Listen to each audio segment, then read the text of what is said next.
Hello students of class 6. Good morning. We have learned in chapter 3rd what is separation and how can any materials can be separate from any other materials.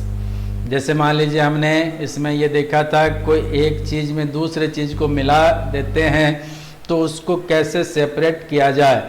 तो solid के लिए अलग process पढ़ा था हमने, फिर liquid के mixture के लिए अलग प्रोसेस पढ़ा था। आज जो है हमारे पास ऐसा प्रोसेस है जिसमें बहुत सारे मेथड को लगाएंगे हम, तो क्या है, एक से दूसरे ऑब्जेक्ट जो हैं या मटेरियल है वो सेपरेट होगा। इसलिए आज के टॉपिक का नाम है process involving more than one method of separation.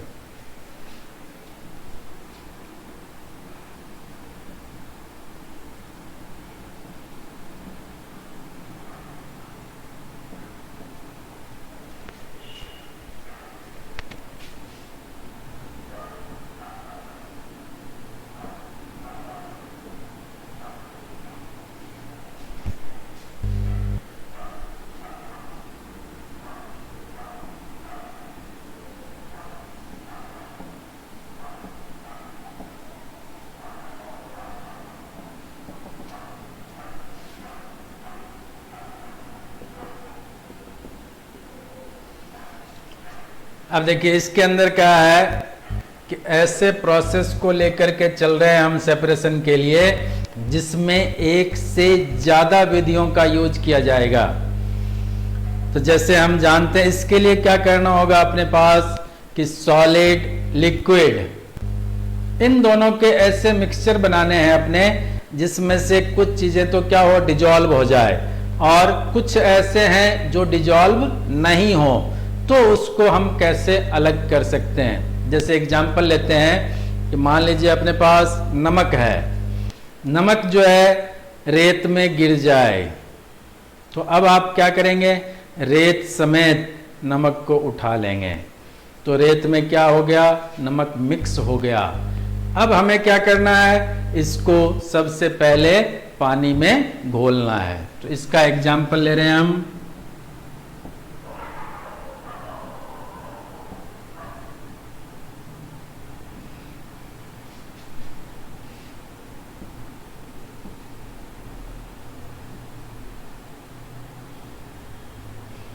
Mixture of sand and salt.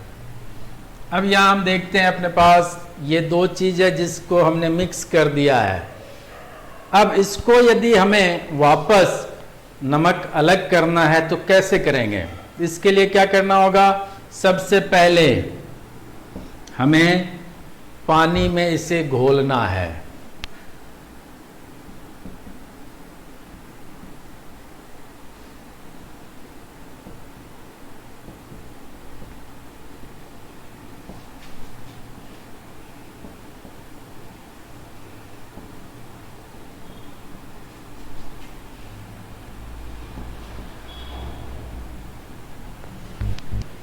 या तो ग्लास में या बिकर में पानी लेकर के और सैंड साल्ट का जो मिक्सचर है उसको हम पानी में घोल देंगे। तो अब आप देखेंगे कि जो सैंड है ये सैंड क्या होगा, वाटर में डिजॉल्व नहीं होता है, लेकिन जो सॉल्ट होगा वो वाटर में डिजॉल्व हो जाएगा। तो इस तरह से हम ये सेकेंड प्रोसेस जो लेंगे उसके लिए हमने फर्स्ट में क्या किया, mixture of sand and salt लिया जो कि ड्राई है, सूखा हुआ है। अब फिर इसको हमने क्या किया, पानी में ग्लास के अंदर या बीकर के अंदर डाल करके और अच्छी तरह से इसको घोल दिया। अब आप देखेंगे कि जैसे हमने इसको घोल दिया तो क्या मिट्टी पानी में घुलता है, तो नहीं। अब हम क्या करेंगे कि इसको कुछ देर के लिए छोड़ देंगे, उसको कहते हैं सेडिमेंटेशन।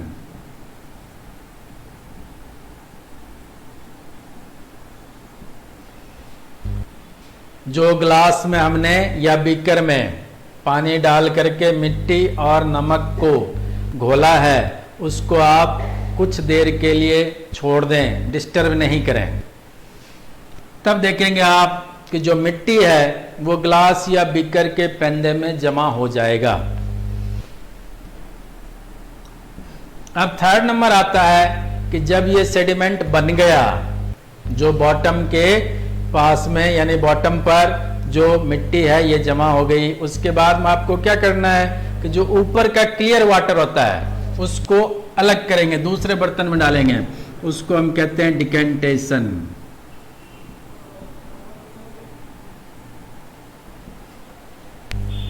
तो इसके लिए हम क्या करेंगे कि जो ऊपर वाला पानी क्लियर वाटर है इसको पॉर करेंगे किसी दूसरे बर्तन में।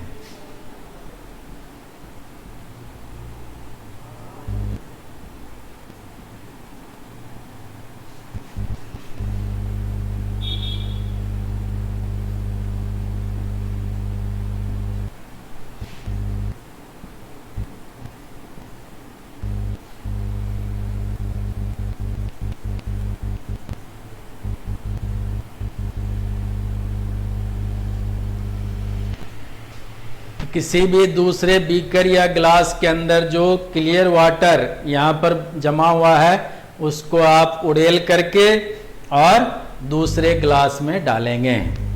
अब जो है हमारे पास जो पहला ग्लास जिसमें हमने सॉल्यूशन बनाया था उसके अंदर आप देखेंगे कि ये जो मिट्टी है इसके कुछ पार्ट इसके अंदर जरूर आ जाएगा। तो इसका मतलब क्या है, अब हमें फिल्ट्रेशन करना है।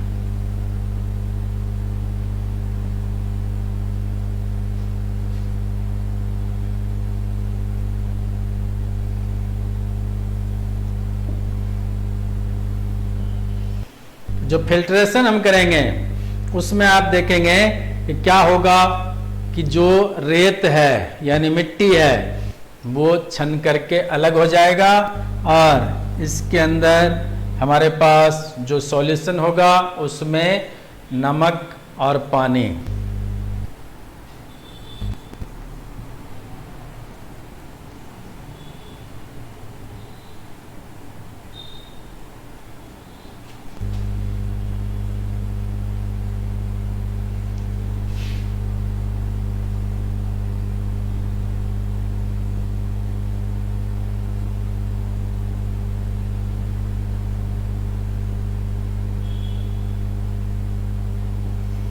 तो फिल्ट्रेशन के बाद हमारे पास जो सॉल्यूशन होगा वो होगा सॉल्ट और वाटर का सॉल्यूशन। अब देखिए कि जब हम फिल्ट्रेट कर लिए तो फिल्ट्रेट करने के बाद जो नमक और पानी का घोल है इसमें से अपने को नमक अलग करना है। तो इसके लिए क्या करना होगा, evaporation.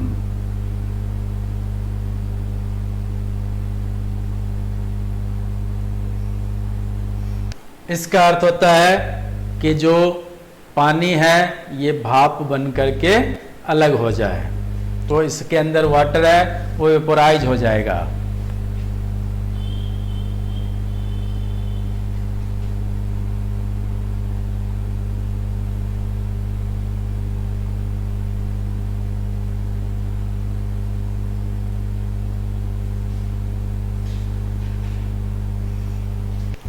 Water changes into water vapour. अब जैसे इवेपोरेशन कर लिया तो इसमें क्या होगा कि जैसे आपने कोई बर्तन लिया था उसमें इस नमक और पानी के घोल को उसमें डाल दीजिए और इवेपोरेट करना है, उसके लिए फास्ट प्रोसेस चाहिए। तो क्या करेंगे, बर्तन के अंदर डाल करके और उसको हीट करेंगे। ठीक है, तो जैसे फॉर फास्टर इवेपोरेशन,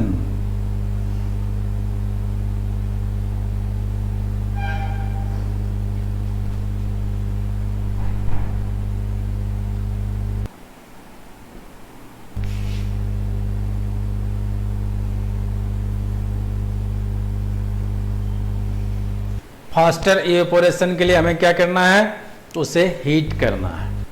अब हीट करेंगे तो हीट करने के बाद जो पानी है वो भाप बन करके उड़ जाएगा। अब अपने पास क्या बचेगा, सिर्फ नमक का पार्ट बच जाएगा जो कि अपने बर्तन है उसके बॉटम पर जमा हो जाएंगे।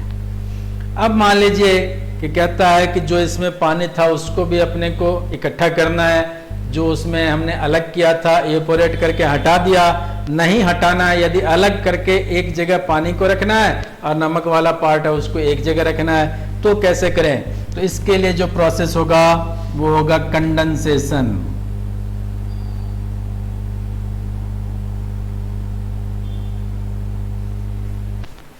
जो कंडेंसेशन है इसके अंदर हम देखेंगे कि जो जैसे आपको हमने प्रॉपर कंडेंसेशन में ये बताया था एग्जाम्पल कि दूध गर्म करते हैं, उसके ऊपर ढक्कन रख देते हैं। ढक्कन रखने के बाद कुछ घंटे बाद जब आप वापस उस ढक्कन को उठाते हैं तो उसमें से पानी गिरना शुरू होता है। इसका अर्थ क्या हुआ कि जो वाटर वेपर था वो ठंडा हो गया, और ठंडा होने के साथ में लिक्विड में चेंज हो गया, यानी वाटर में चेंज हो गया।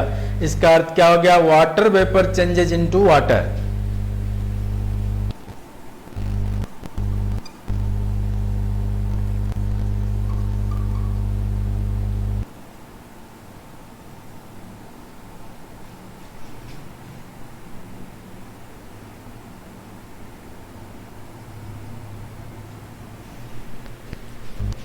तो अपने पास जो ये सॉल्ट और वाटर का सॉल्यूशन है, यदि हम ये चाहते हैं कि पानी को अलग करें तो इसके लिए आपको क्या करना होगा? इसको सॉल्यूशन को एक केतली के अंदर डालना है। केतली में आपने देखा होगा आगे एक टोटी टाइप का लगा होता है, जैसे नल होते हैं उस तरह से। तो उसके जैसे ही आप गर्म करेंगे तो उस छेद में से भाप निकलना शुरू होगा। उस भाप को हमें पानी में बदलना है। उसके लिए क्या करेंगे? जहां भाप चल रहा है उसके पास में आपको एक ऐसा हैंडल लगा हुआ ढक्कन रखना है जिसके ऊपर हम आइस के टुकड़े रख दें, तो वो ठंडा करता रहे और जो भाप है ये ठंडा होकर के पानी बनता जाए। फिर उसके नीचे एक बर्तन लगा दीजिए, उस बर्तन में वो पानी है इकट्ठा होता जाएगा। इस तरह से ये सारे प्रोसेस कंप्लीट होते हैं, जिसके अंदर हम देखेंगे कि एक से अधिक प्रोसेस के द्वारा हमने 2 चीजों या 3 चीजों के मिक्सचर को अलग किया है। अब आता है कि सॉल्यूशन क्या है।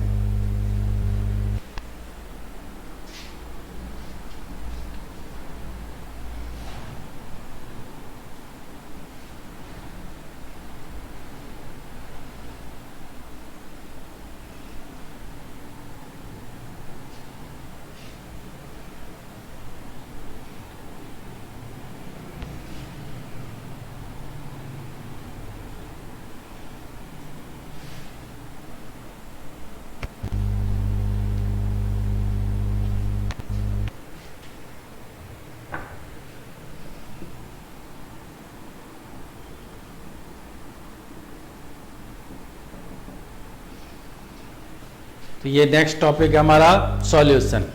हम देखते हैं जैसे अभी हमने क्या किया, नमक, पानी, रेत, इन सबको मिक्स कर दिया था तो ये सॉल्यूशन बना। लेकिन इसके अंदर जो मिट्टी है वो पूर्ण रूप से घुलती नहीं है, उसको हमने सेपरेट कर लिया। लेकिन खाली नमक को पानी में घोला जाए या चीनी को पानी में घोला जाए तो ये घुल जाता है। तो इसका अर्थ क्या हो जाएगा? Homogeneous mixture. होमोजेनियस मिक्सचर जो होगा इसके अंदर आप देखेंगे कि सॉल्यूशन बनाएगा।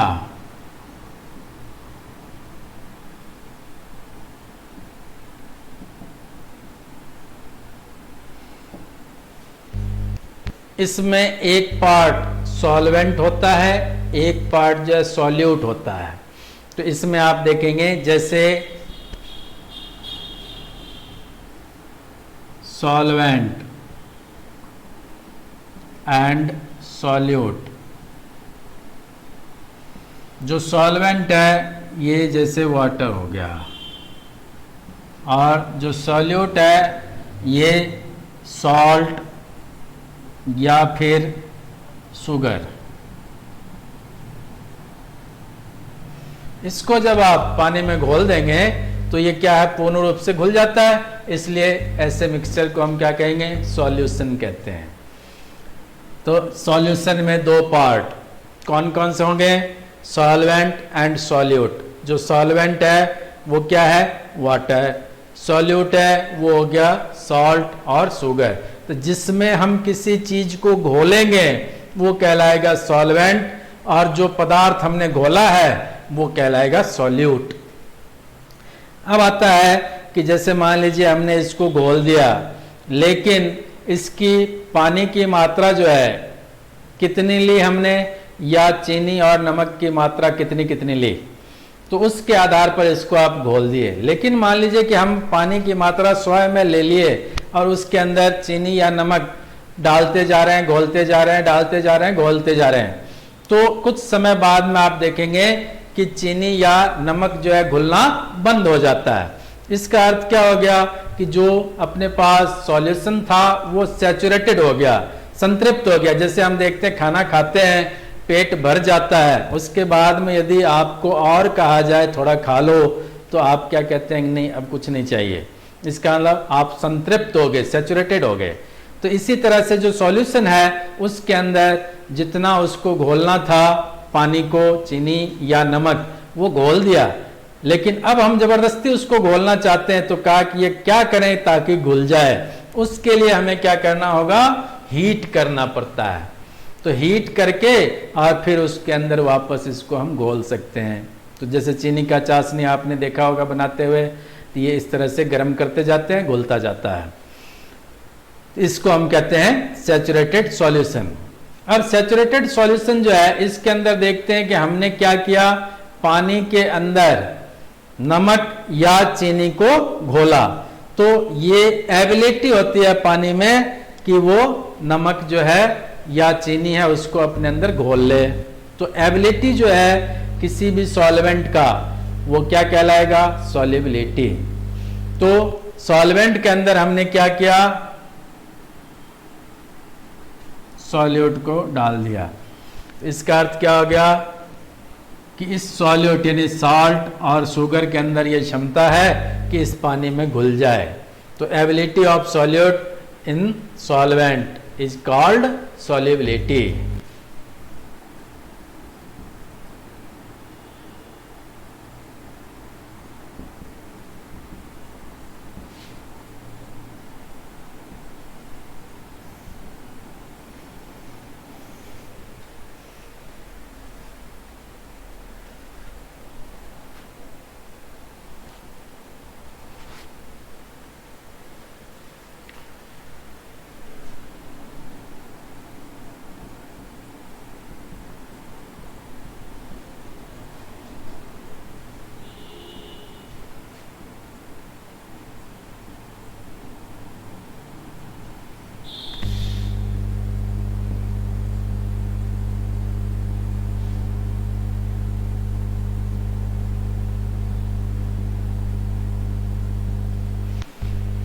किसी भी सॉल्यूट को यदि हम किसी सॉल्वेंट में डालते हैं तो ये सॉल्यूट क्या उसके अंदर डिजॉल्व हो जाता है, इसलिए इसको एबिलिटी है, इसी को हम क्या कहेंगे, सॉल्युबिलिटी यानी घुलनशीलता। अब इसी तरह से हम देखते हैं कि जो अपने पास सॉल्यूशन है सैचुरेटेड सॉल्यूशन, ये एक निश्चित मात्रा तक किसी चीज को सॉल्युबल कर सकता है, घोल सकता है। तो इसलिए ये सैचुरेशन या सैचुरेटेड सॉल्यूशन कहलाएगा। अब मान लीजिए कि यदि अपने पास अधिक मात्रा में कोई सॉल्यूट है, उसको हमें सैचुरेटेड सॉल्यूशन बनाना है, तो सैचुरेटेड सॉल्यूशन के अंदर जैसे मान लीजिए हमने बताया आपको कि नमक या चीनी था, उसको बार बार घोलते गए पानी के अंदर उतनी ही पानी में, और उसकी चीनी की मात्रा बढ़ रही है, इसका मतलब कंसंट्रेशन बढ़ रहा है। कंसंट्रेशन जो बढ़ रहा है, अब उसको ये घोलने की पावर खत्म हो रही है, तब क्या करना होगा, इसे हमें हीट करना पड़ता है। तो इसके साथ ही हमारा ये 3rd चैप्टर जो है कंप्लीट होता है। फिर इसके क्वेश्चन आंसर आपको अगले पार्ट में करवाए जाएंगे।